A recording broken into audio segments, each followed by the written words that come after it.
I don't have anything to do, so I'm going to talk.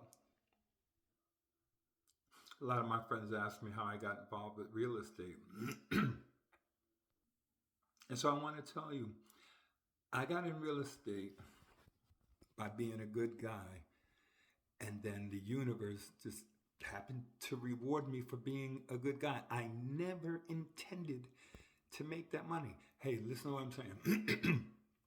I accidentally made $100,000 and I never meant to do it. Now I'm going to say to you, I don't go to church. I don't tithe. I don't do none of that. But I believe in, I believe. So I, out of the goodness of my heart, did a gesture. And as a result, I was rewarded $100,000. And while I was sitting down one day thinking about it, I realized everything I call luck, it's not luck, it's God. It's not luck, it's God. Because simple Danny that doesn't know much accidentally made $100,000. I'm getting ready to tell you the story on how I did it. I used to work for a mortgage company that was located in Nanuet. I got lucky to get in there. I don't know how they let dumbass Danny get in there, but here I go. So anyway, I got this customer that comes in and he wants to get a mortgage and he's got a contract on a property. And anyway, he asked me to get the loan. I start processing him and he doesn't really qualify, but he's got a contract on the property for a condominium up off of 9W behind BP. So anyway, I ended up in conversation with the owner, reassuring the owner, hey, please give him more time. He's going to qualify. I'm going to get him to qualify, but please just bear with him. And so I did this every month while I worked on his credit. Every month while I tried to see if I could get him through on a program. And every month I called the owner and had a long conversation with him and reassured him that please, just keep the contract valid. You don't have to sell it to somebody else. And this guy is most definitely going to buy it. And they were depending on me to get this guy to buy it because this guy lived in the unit and they wanted to work with him. Well, after 9 months, I finally got this guy qualified to buy the unit. And I'm ready to call the owner and say, okay, we're ready to close. It's really like good news. And as I'm getting ready to call the owner, the borrower calls me up and this is what he said. He said, Danny, I got a job with a company called DoubleClick and they're moving me to Texas and I can't buy the house now. I mean, I swear to God, my heart was broken. I've given so many promises. I'm going to let this guy, I just didn't want to break that news to them. In conversation, the company that I work with said, Danny, we can get you a mortgage if you want to buy something. I said, what? Me? Okay.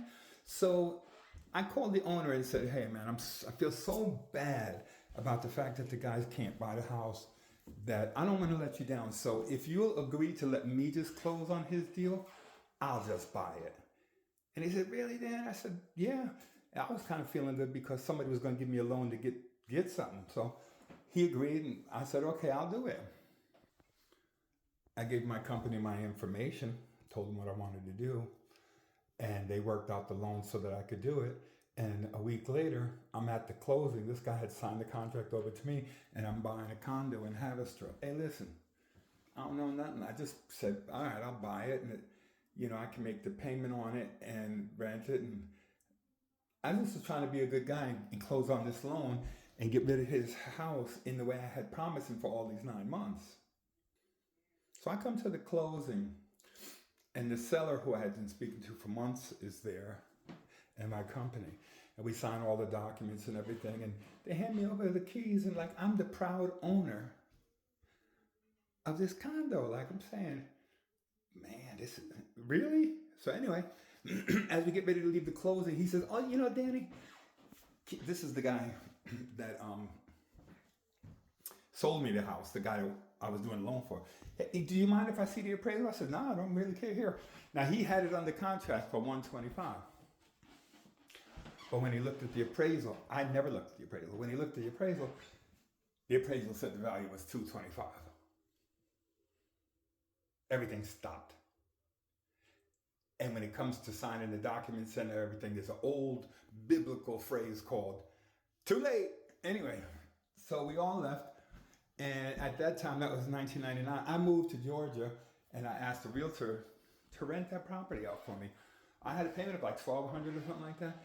This realtor rented this thing out for $2,000. I was getting $800 a month. I thought I was a baller. Anyway, I go to Georgia. I'm getting this $800 a month. This person who's in there pays religiously every month, and then one day after a year, they notify me, Danny, we've got to move. So the realtor is giving me that news, and I asked her if she could sell it. She said, yeah, I'll sell it, and she listed it. Do you know that she got an offer within a week for $230,40 something? And then by the time we minus out the real estate fees and everything, they paid off the $125,000 loan and netted me a check for $100,000. And then I sat there thinking, wow, all I was really trying to do was be a good guy and buy the house like I promised the guy. And look how I'm rewarded. Boy. So what I'm saying to you is there's no simple energy. There's no secret formula. I just acted in good faith, and I tried my best to become the solution, to become the miracle. And guess what? Because I honestly became the miracle, God blessed me with $100,000. I didn't earn that money. I was given that money.